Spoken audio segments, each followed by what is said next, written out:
Commander Jake Morrison stood on the bridge of the U.E.'s horizon, watching the stars drift past the main view screen.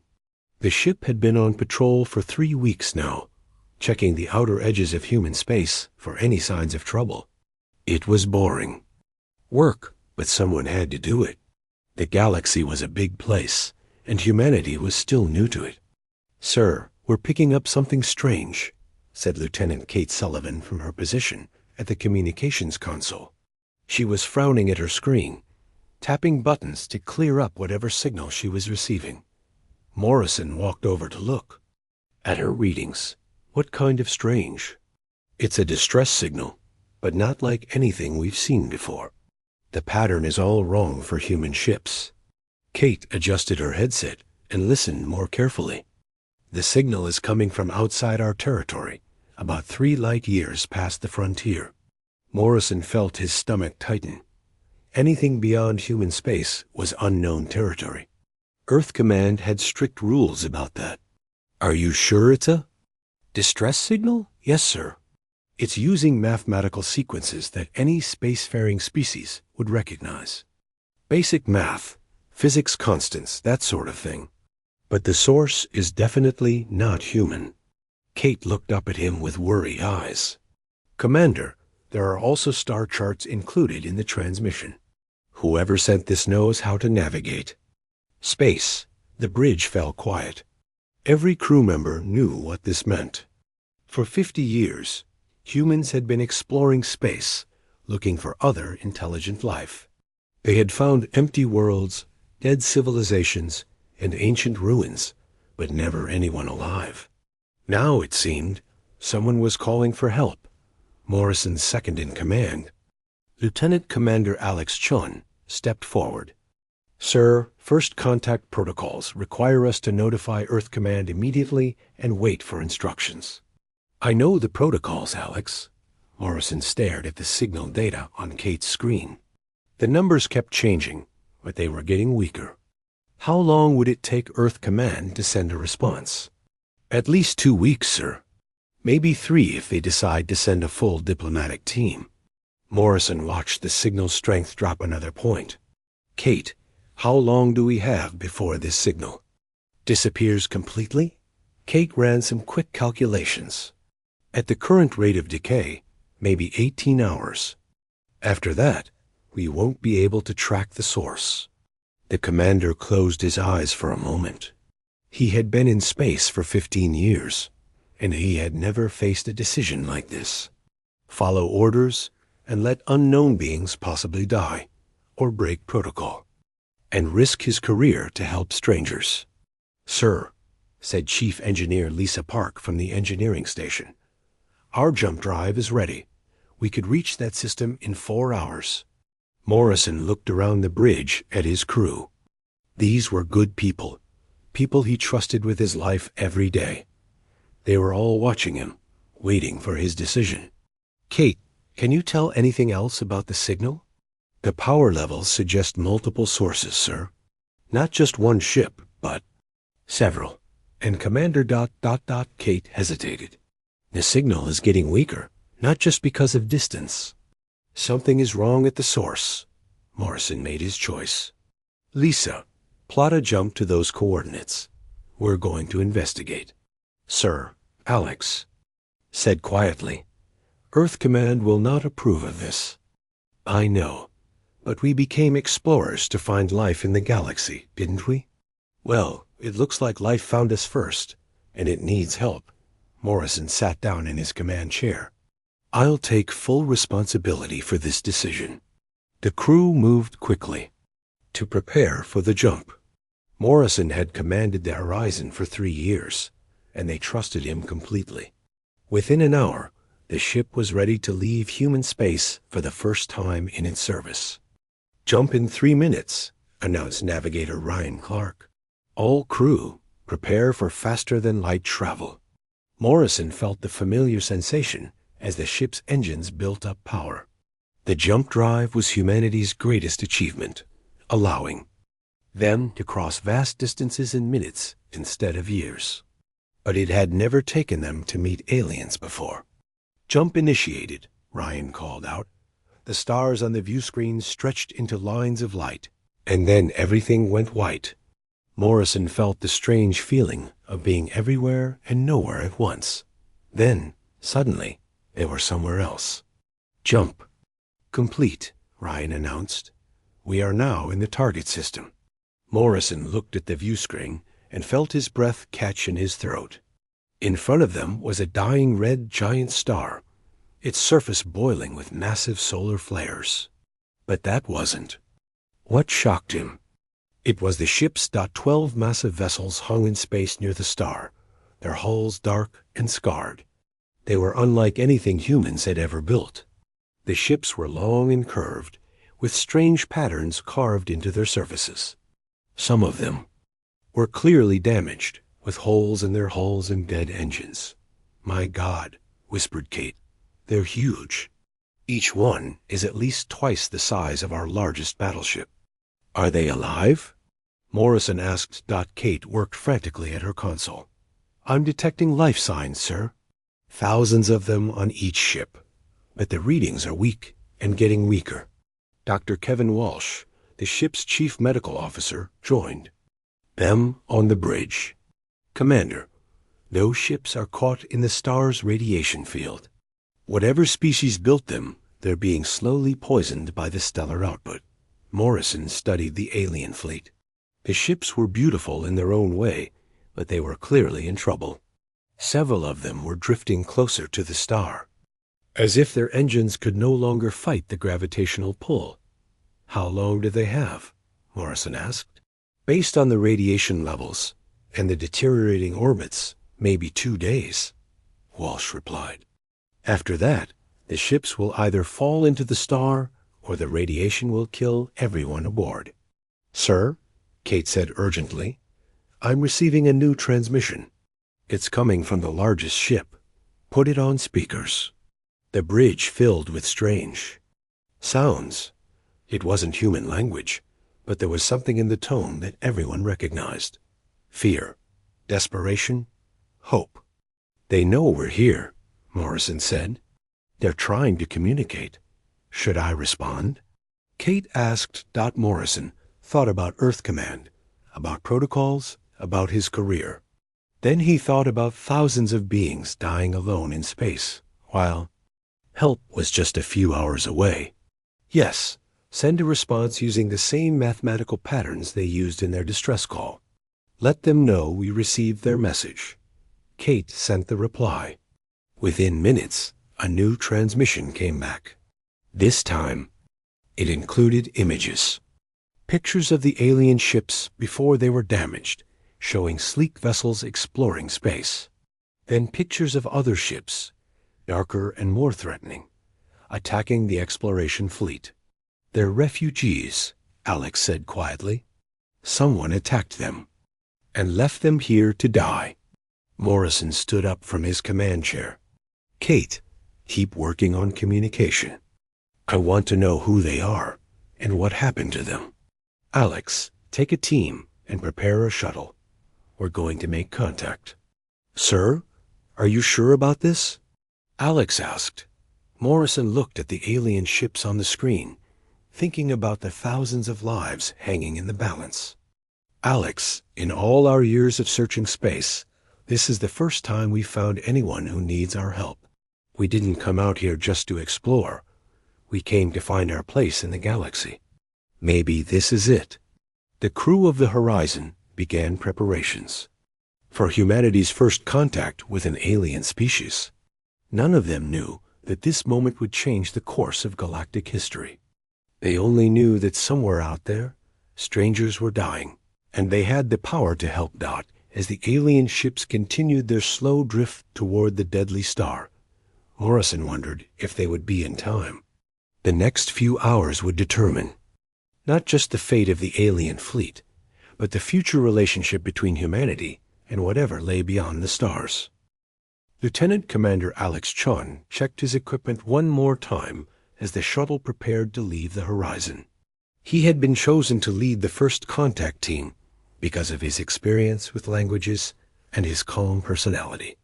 Behind him sat 3 other crew members, Dr. Kevin Walsh, engineer Lisa Park, and communications specialist Kate Sullivan. "Remember, we don't know anything about these aliens," Alex said to his team. "They might breathe different air, have different customs, or see us as a threat. Stay alert and follow my lead." The shuttle flew slowly toward the largest alien ship. As they got closer, the size of the vessel became even more impressive. It was almost a mile long, with smooth curves and strange symbols carved into its hull. Parts of the ship showed clear damage from weapons fire. "Alex, I'm getting readings of atmosphere inside their ship," Kate reported. "It's similar to what we breathe, but with different gases mixed in. We'll need our breathing masks." "Any signs of weapons?" Alex asked. None pointed at us. In fact, their weapon systems appear to be completely offline. The alien ship's docking bay opened as they approached. The opening was different from human designs, more circular and lined with what looked like organic curves. Alex piloted the shuttle carefully inside. The docking bay was dimly lit and filled with a strange, sweet-smelling mist. As the shuttle settled down, Alex could see movement in the shadows. Tall figures were approaching, but they moved slowly, as if they were weak or injured. "Everyone stay in the shuttle until we know it's safe," Alex ordered. He put on his breathing mask and opened the shuttle door. The first alien stepped into the light, and Alex had to control his surprise. The being was about 7 feet tall, with blue-gray skin that seemed to shimmer slightly. It had 2 arms and 2 legs like a human, but its head was longer and more angular. Large, dark eyes dominated its face, and it had no hair that Alex could see. The alien raised one hand in what seemed like a peaceful gesture. It spoke in a melodic voice, but the words meant nothing to Alex. Then it did something unexpected. It knelt down and began drawing mathematical symbols in the dust on the floor. Alex recognized the numbers immediately. They were the same patterns that had been in the distress signal. He knelt down and drew his own mathematical response, showing that he understood. The alien's large eyes widened with what Alex hoped was relief. It stood up and gestured for Alex to follow. Behind Alex, his team emerged from the shuttle, their eyes wide with wonder and fear. The alien led them through corridors that were clearly designed for taller beings. The walls were covered with beautiful artwork showing scenes of space exploration and scientific discovery. But Alex could also see signs of damage and emergency repairs throughout the ship. They entered a large chamber where dozens of aliens were working at strange control panels. Many of them looked sick and weak. Their blue-gray skin had turned pale, and some were coughing into cloths that came away stained with dark fluid. One alien approached them, wearing what looked like a uniform with symbols of rank. This being was older than the others, with lines around its eyes and a more dignified bearing. It spoke to the first alien, then turned to Alex. The communication process was slow and difficult. Using mathematics, simple drawings, and gestures, Alex and the alien leader began to establish basic understanding. The alien pointed to itself and made a sound that Alex tried to repeat. After several attempts, he managed something close to Zarahai. Zarahai then pointed to Alex, who said his name clearly. The alien tried to repeat it, managing something like Al-X. Dr. Walsh stepped forward and pointed to himself, then to the sick aliens around them. He made gestures indicating medical help and pulled out his medical scanner.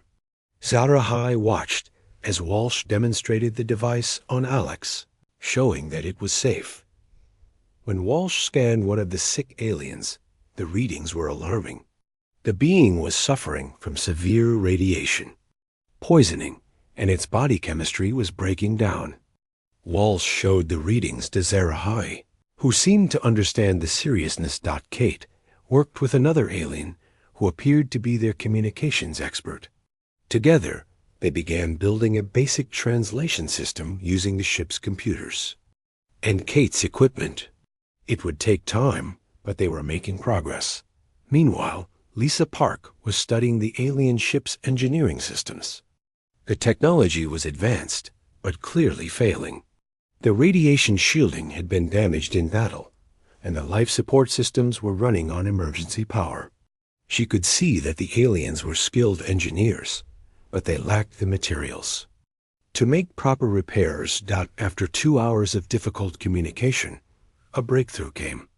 The alien computer systems and Kate's equipment finally established a basic translation protocol.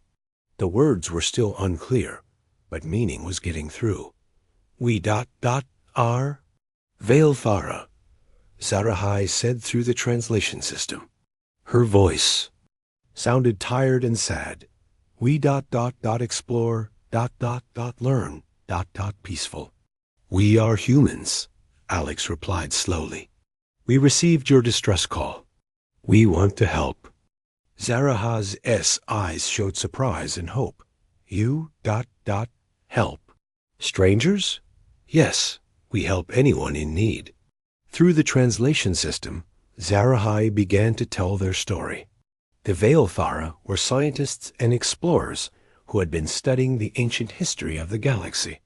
They had discovered something important in this system, evidence of one of the oldest civilizations ever to exist among the stars.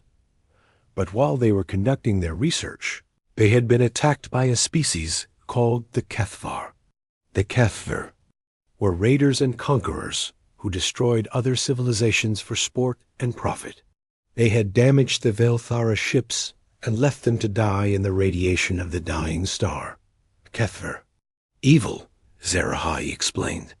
They kill. For pleasure. Destroy peaceful peoples. Alex felt anger rising in his chest. The idea of attacking peaceful explorers was disgusting to him. How many of your people are on these ships? 50,000, Zarahai replied. Families children. Scientists all dying. Dr. Walsh had been treating several sick Veilthara during the conversation. He approached Alex with his findings. Commander, the radiation poisoning is severe, but treatable if we can get them away from this star. However, their ships can't. Jump to safety. Their engines are too damaged. Lisa Park had similar bad news about the engineering situation. Their technology is more advanced than ours in some ways, but the damage is extensive. Without major repairs, these ships won't last another day.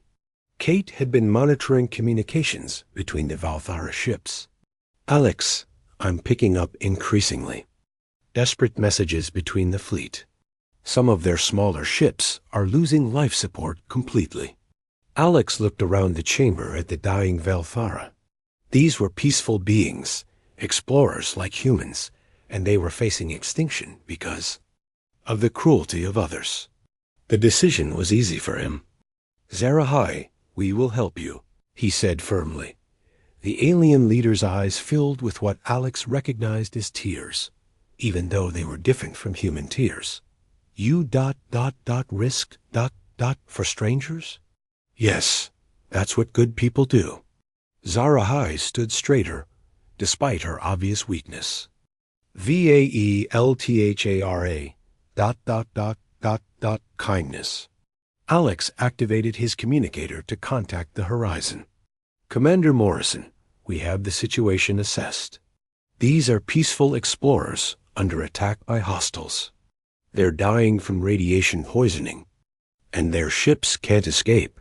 We need to mount a rescue operation immediately. Morrison's voice came back strong and clear. Understood, Alex. How many are we talking about? 50,000 beings, sir. 12 ships. There was a pause. 50,000? Alex, we have 800 people on the horizon and limited supplies. I know, sir, but we can't let them die. Another pause. You're right. Come back to the ship. We'll figure out how to save them all. As Alex prepared to return to the shuttle, Zarahai grasped his arm gently. I'll -X ... Why humans ... help? Alex thought for a moment about how to explain humanity's greatest strength to an alien. Because helping others is the right thing to do. It's who we are. Zarahai nodded slowly. VAELTHA same. We understand now. The shuttle trip back to the horizon was quiet. Each team member was thinking about the enormous challenge ahead. They had found intelligent life in the galaxy, but that life was dying. Now it was up to humanity to prove that kindness and courage could overcome the darkness between the stars. As Alex docked with the horizon, he wondered if they were strong enough to save an entire civilization. The next few hours would test humanity like never before. Commander Morrison stood in the main conference room of the horizon, looking at the faces of his senior officers. The numbers on the screen behind him told a grim story. 50,000 aliens needed to be saved, and they had less than 24 hours to do it. The situation is this, Morrison began. The Velthara ships are failing. Their life support systems are breaking down, and the radiation from the star is killing them slowly. We need to either repair their ships or evacuate all 50,000 of them. Chief Engineer Lisa Park shook her head. Sir, evacuating that many beings is impossible. The horizon can hold maybe 2,000 extra people in emergency conditions. We'd need 25 ships our size to carry them all. What about repairing their ships? Asked Alex Chun. That's our best option, but it won't be easy, Lisa replied. Their technology is different from ours. I've been studying their engineering systems with their help, and I think I can jury-rig some solutions. The main problem is their radiation, shielding and life support power. Dr. Walsh stood up. Commander, I've analyzed the medical situation.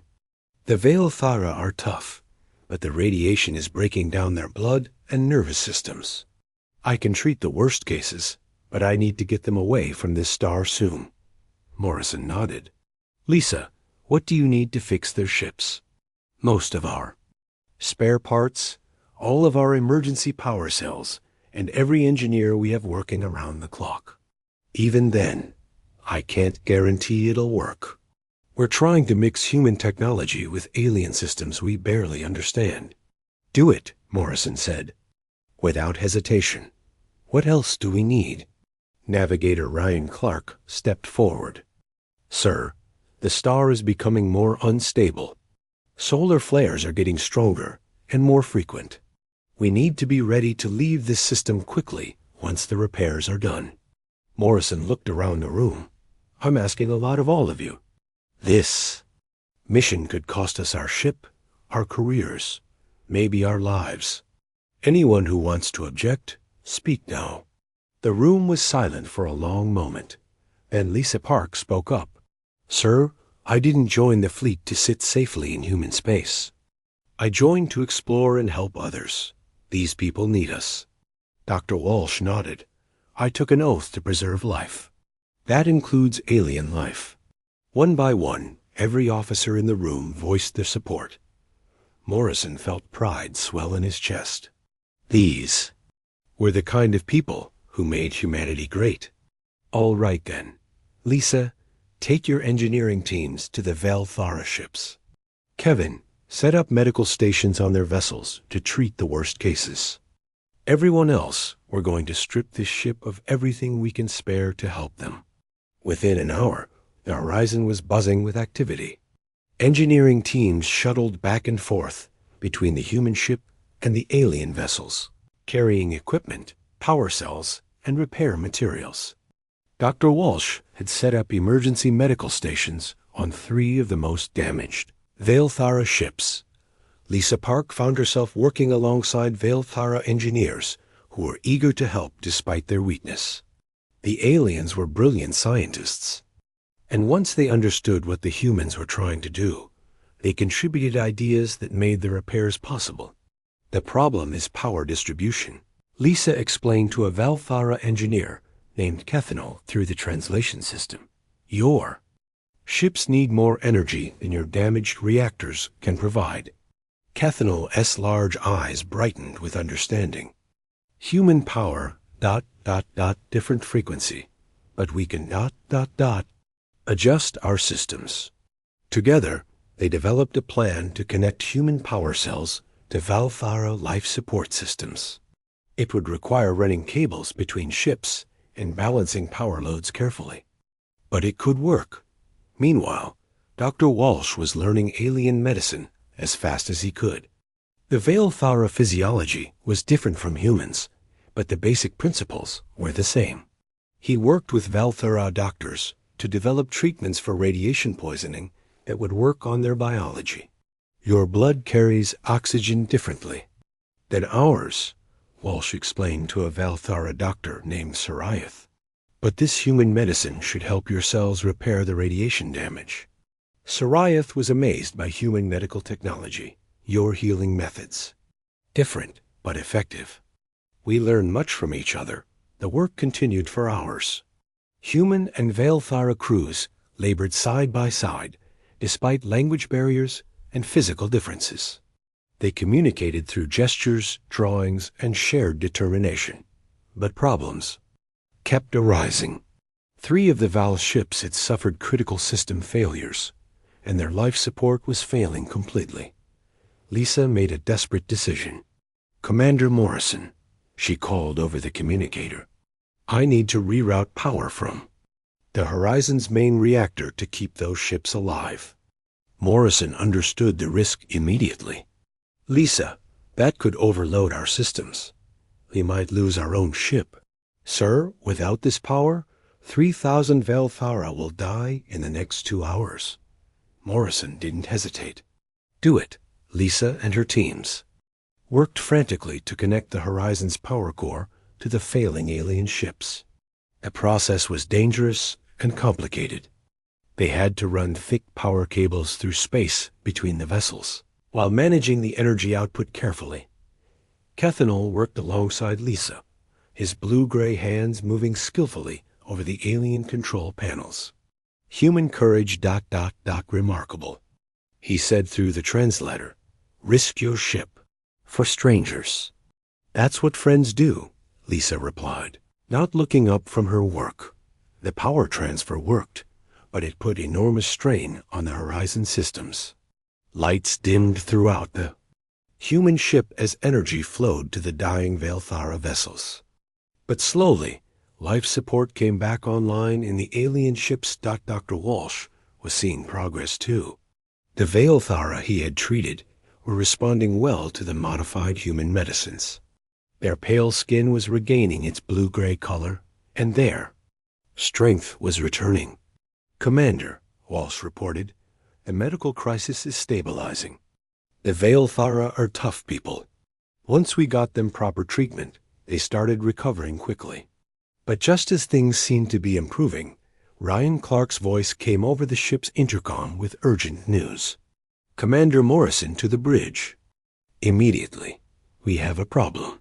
Morrison rushed to the bridge to find Ryan staring at the sensor displays with a worried expression.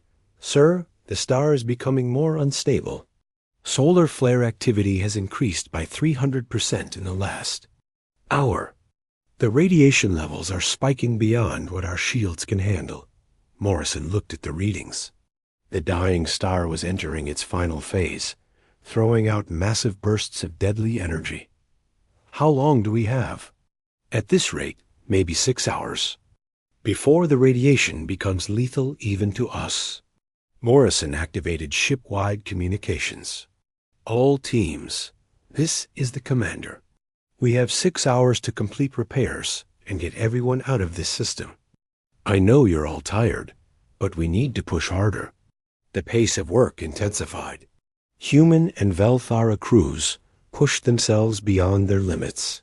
Lisa's engineering teams worked without rest, connecting the final power systems and radiation shields. Dr. Walsh treated crew members from both species who collapsed from exhaustion. Zarahai, despite her own weakness, insisted on helping with the repairs. She worked alongside Morrison, coordinating between the Valthara ships and sharing critical technical information. Your people? Amazing, she told Morrison as they watched humans and Valthara working together. Risk everything. For strangers, your people are just as brave, Morrison replied. You're working to save yourselves and helping us understand your technology. We're all in this together. With 2 hours left before the radiation became deadly, Lisa made her final report.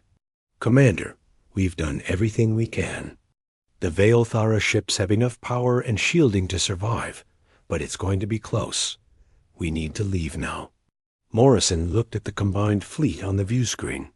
12 alien ships and 1 human vessel, connected by power cables and united by desperate cooperation. Begin jump preparations. All ships prepare to leave the system.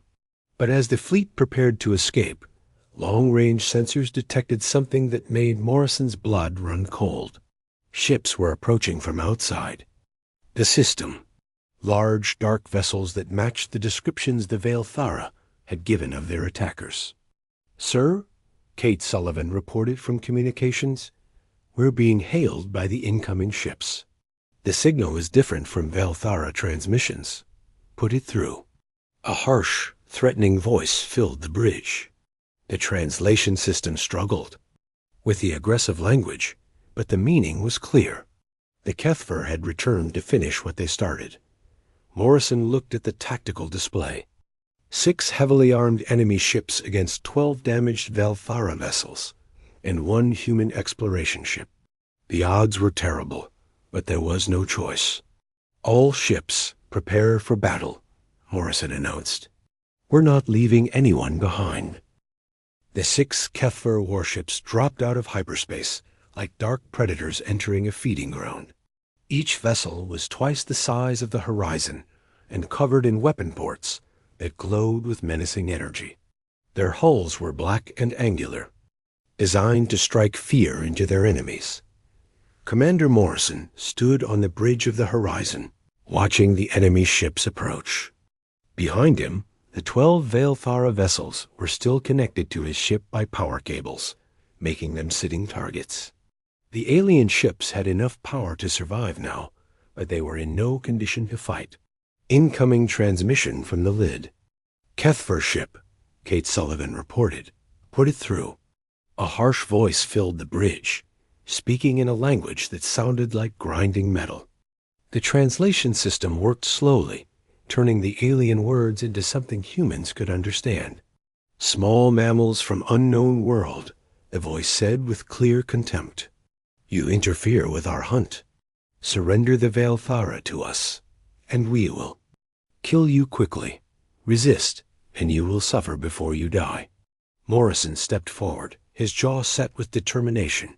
This is Commander Morrison of the Earth Defense Fleet. The Valthara are under our protection. Leave this system immediately. Harsh. Laughter came through the speakers. You protect them? One tiny ship against our fleet? Your species is even more foolish than we thought. We've been called worse things by better people, Morrison replied. This is your last warning. Leave now. The transmission cut off. Morrison turned to his tactical officer, Ben Hayes. What are we looking at? Ben studied his displays with growing concern. 6 heavy cruisers, each with enough firepower to destroy us 3 times over. They have particle beam weapons, plasma cannons, and what looks like guided missiles. Sir, in a straight fight, we don't stand a chance. Morrison looked at the tactical display, thinking fast. The Kethver ships were approaching in a standard attack formation, confident in their superior numbers and firepower. But confidence could be a weakness. Ben, what about the star? Can we use it somehow? Ben's eyes lit up with understanding. The solar flares, sir. They're unpredictable and powerful. If we could predict when and where they'll happen, we could. Use them as weapons, Morrison finished. Kate, get me a direct link to Zerahai on the Valthara flagship. Within moments, the alien commander appeared on the view screen, her large eyes filled with fear and determination.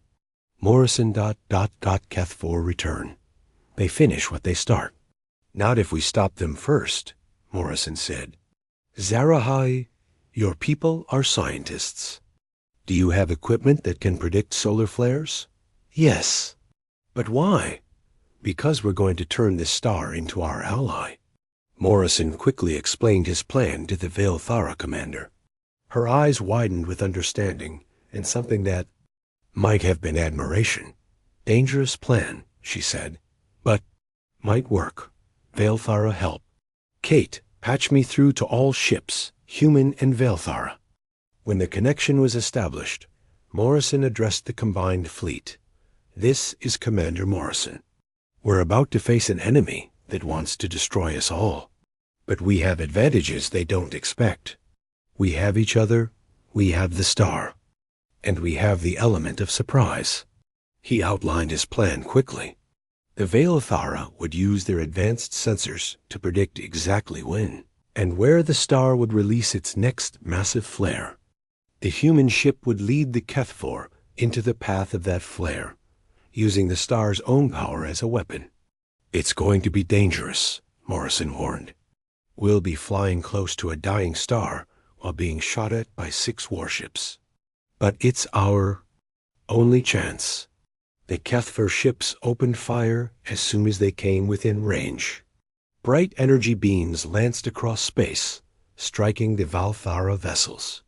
The alien ships' newly repaired shields held, but they wouldn't last long under sustained. Attack. All ships begin evasive maneuvers, Morrison ordered. Stay close to the star's corona. Make them follow us. The Horizon led the way, diving toward the burning surface of the red giant. The ship's hull groaned under the stress as Morrison pushed the engines to their limits. Behind them, the Veilthara fleet followed, their ships moving with surprising grace despite their damaged condition. The Keth4 ships pursued, their weapons firing continuously. Plasma bolts and particle beams lit up the space around the fleeing vessels. One Veilthara ship took a direct hit and began to fall behind. Its engine smoking. Lisa, can you give me more power? Morrison called to engineering. I'm trying, sir, but we're already at maximum output because of the power transfers to the Veilthara ships. Then cut the power to everything except engines and shields. The lights dimmed throughout the horizon as Lisa redirected power. The ship leaped forward, but the Keth4 were still gaining. Morrison. Zarahai's voice came over the communicator. Next flare in 3 minutes. Magnitude will be enormous. Ben, plot a course that will put the Keth4 ships directly in the flare's path when it hits. Sir, that means we'll be in the path too. Not if we time it right. Trust me. Ben worked frantically at his console, calculating trajectories and timing. The horizon banked sharply, leading the enemy ships into position. The Keth4, confident in their superior firepower, followed eagerly. 2 minutes to flare, Zarahai announced. The Keth4 ships were closing fast. Their weapons were tearing apart the space around the fleeing vessels. One energy beam struck the horizon's starboard side, causing the ship to shudder and throwing several crew members to the floor. Shields at 60%, Ben reported. 1 minute to flare. Morrison watched the tactical display, waiting for the perfect moment. The Keth4 ships were almost in position, but they needed to be closer to the star's surface for the plan. To work. All ships prepare for emergency turn, Morrison announced. 30 seconds to flare. The lead Keth4 ship fired a full spread of missiles at the horizon. The explosions rocked the human vessel, and alarms began blaring throughout the ship. Shields failing, Ben called out. 10 seconds to flare. Morrison gripped his command chair. All ships turn now.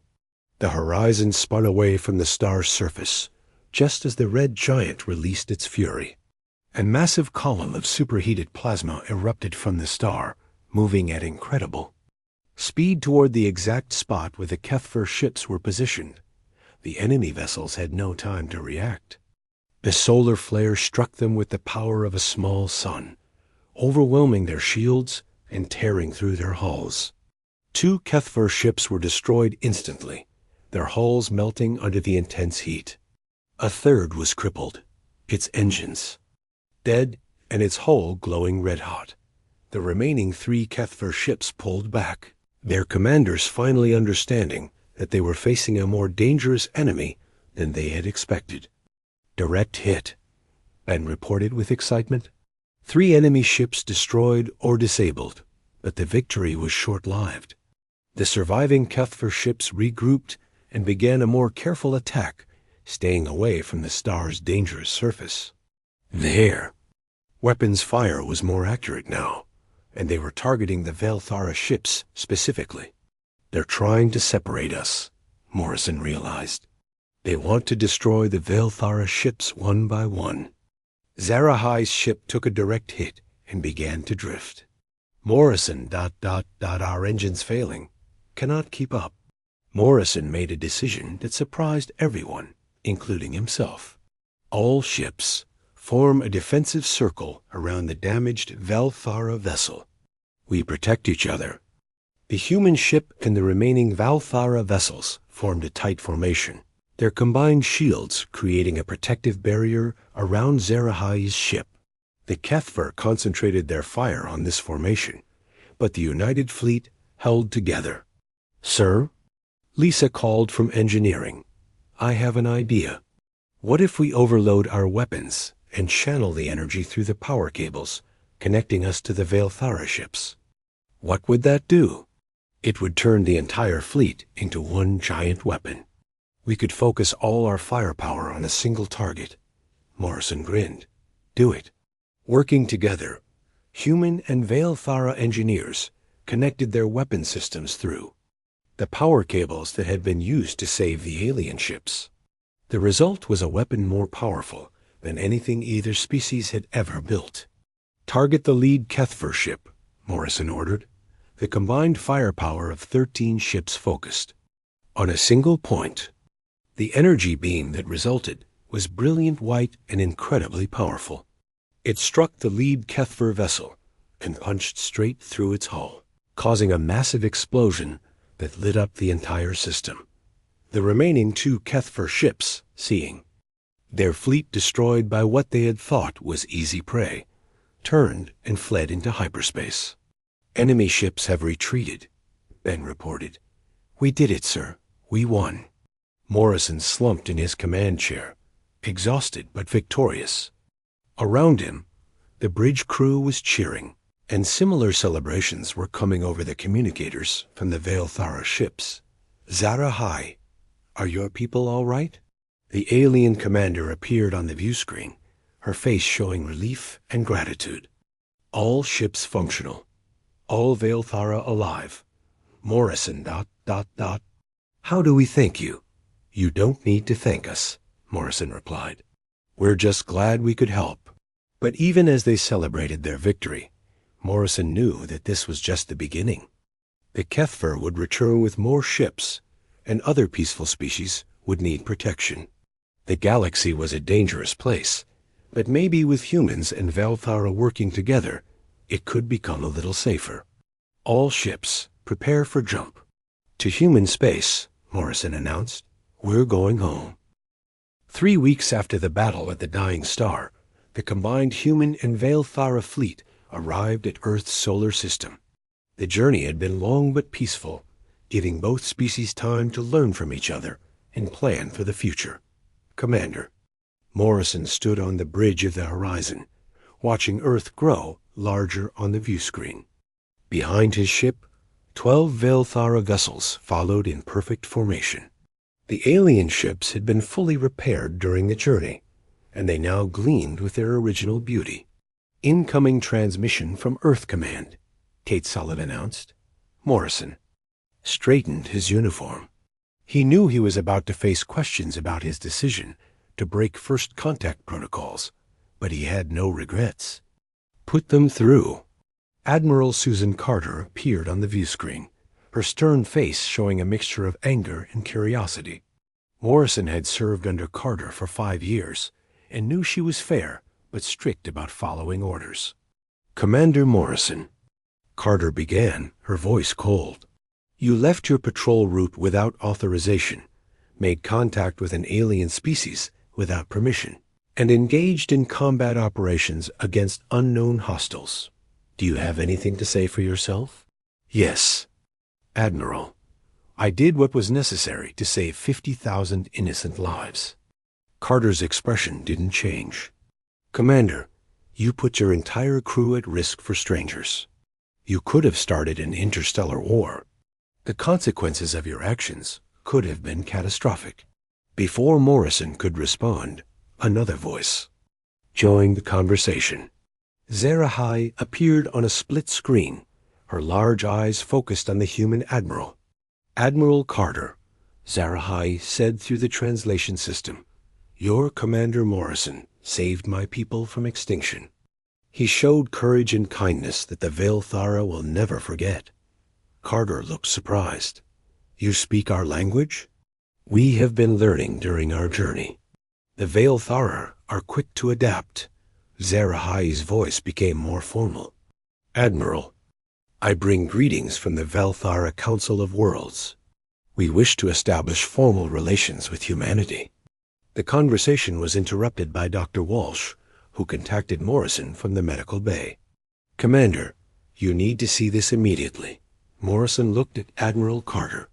"With your permission, Admiral, I think you should see this too." When they reached the medical bay, they found Walsh working with several Velthara scientists around a complex display of data. The alien scientists looked excited, their large eyes bright with discovery. "Commander, Admiral," Walsh began, "the Velthara have shared some of their medical knowledge with us. The advances they've made in treating diseases, healing injuries, and extending life are incredible. This one breakthrough could save millions of human lives."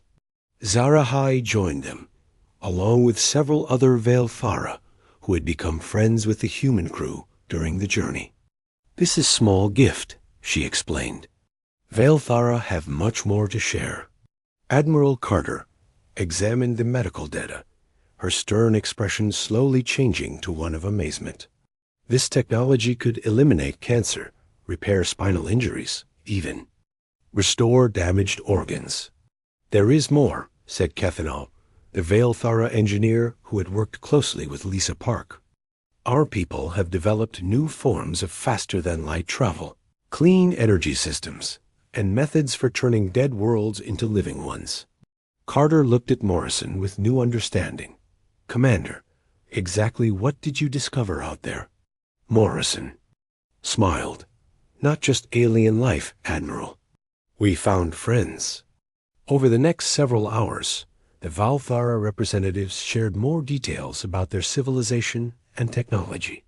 They had been exploring the galaxy for thousands of years, always peacefully, always learning. Their society was built on cooperation, scientific discovery, and mutual aid. But they also brought troubling news about the larger galaxy. The Kethver were not the only hostile species threatening peaceful civilizations. There were others, raiders and conquerors, who destroyed entire worlds for profit or pleasure. "Many peaceful species hide in remote systems," Zarahai explained. "They fear to explore, fear to make contact with others, because of the predators." "Among the stars," Admiral Carter frowned. "How many peaceful species are we talking about?" "Hundreds," Zarahai replied. "Maybe thousands. All living in fear, all needing protection." Carter looked at Morrison, then at the Velthara representatives. "What do you propose we do about it?" "We propose alliance," Zarahai said firmly. "Human courage combined with Velthara knowledge. Together, we can protect the innocent and stop the predators." The discussions continued for days. Earth's government was amazed by the Velthara technology and troubled by the news of galactic threats. But the idea of an alliance between the two species gained support quickly. Morrison found himself at the center of these negotiations. translating not just language, but culture between humans and Velthara. The two species were different in many ways, but they shared the same core values of protecting the innocent and helping those in need. The Velthara Council has made a decision, Zarahai announced during one meeting. We will share our most advanced technologies with humanity, including faster-than-light communication, improved space travel, and defensive systems. In return, Admiral Carter said, humanity will provide military expertise and join the Velthara in protecting peaceful species throughout the galaxy. The formal alliance was signed 3 months later at a ceremony held simultaneously on Earth and the Velthara homeworld. Morrison was promoted to admiral and given command of the first joint human Velthara fleet. The new ships were marvels of combined technology. Human engineering and tactical systems merged with Velthara science and energy systems to create vessels more advanced than either species could have built alone. Admiral Morrison stood on the bridge of his new flagship, the UES Unity, as it prepared for its first mission. The crew was half human and half Velthara, working together as if they had done so for years. Admiral, reported his new tactical officer, Lieutenant Ben Hayes, who had been promoted after the battle at the Dying Star. We're receiving a distress call from the Kepler system. A species called the Xanthari is under attack by unknown hostiles. Morrison smiled. The Xanthari would not face their attackers alone. Set course for the Kepler system. Maximum speed. As the Unity jumped hyperspace, Morrison thought about how much had changed since that day when they first heard the Velthara distress signal. Humanity was no longer alone in the galaxy, and the galaxy was no longer a place where the strong could prey on the weak without consequence. The ship's communication system activated, and Zarahai's voice filled the bridge. She was commanding a Velthara vessel traveling alongside the Unity. Morrison, she said. The Xanthari message indicates they have children aboard their ships. Families fleeing from their destroyed homeworld. Then we'll make sure they find safety, Morrison replied. No one fights alone anymore.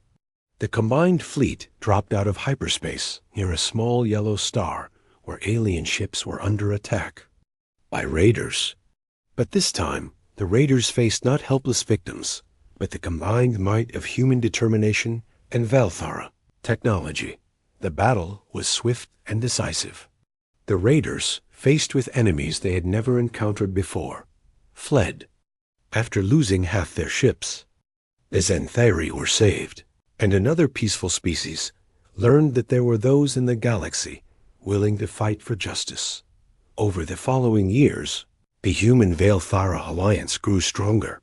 More peaceful species joined them, creating a confederation of worlds dedicated to mutual protection and scientific advancement. The galaxy became safer as predatory species learned that their victims now had powerful protectors. Morrison, now commanding a fleet of hundreds of ships from dozens of species, often thought back to that first moment when they heard the alien distress call.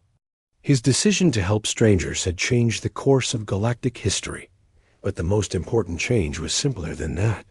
Throughout the galaxy, peaceful beings no longer had to face the darkness alone. When they called for help, someone would answer. When they were threatened, someone would stand with them. The human instinct to help others, combined with the wisdom and knowledge of their allies, had created something new among the stars. A galaxy where kindness was stronger than cruelty, where cooperation overcame conquest, and where no one had to die alone and forgotten in the vast emptiness of space. As Admiral Morrison looked out at the stars from his command bridge, he knew that humanity had found its true purpose among the cosmos. They were not just explorers or conquerors. They were protectors, friends, and proof that the best response to finding life in the universe was to cherish it and keep it safe.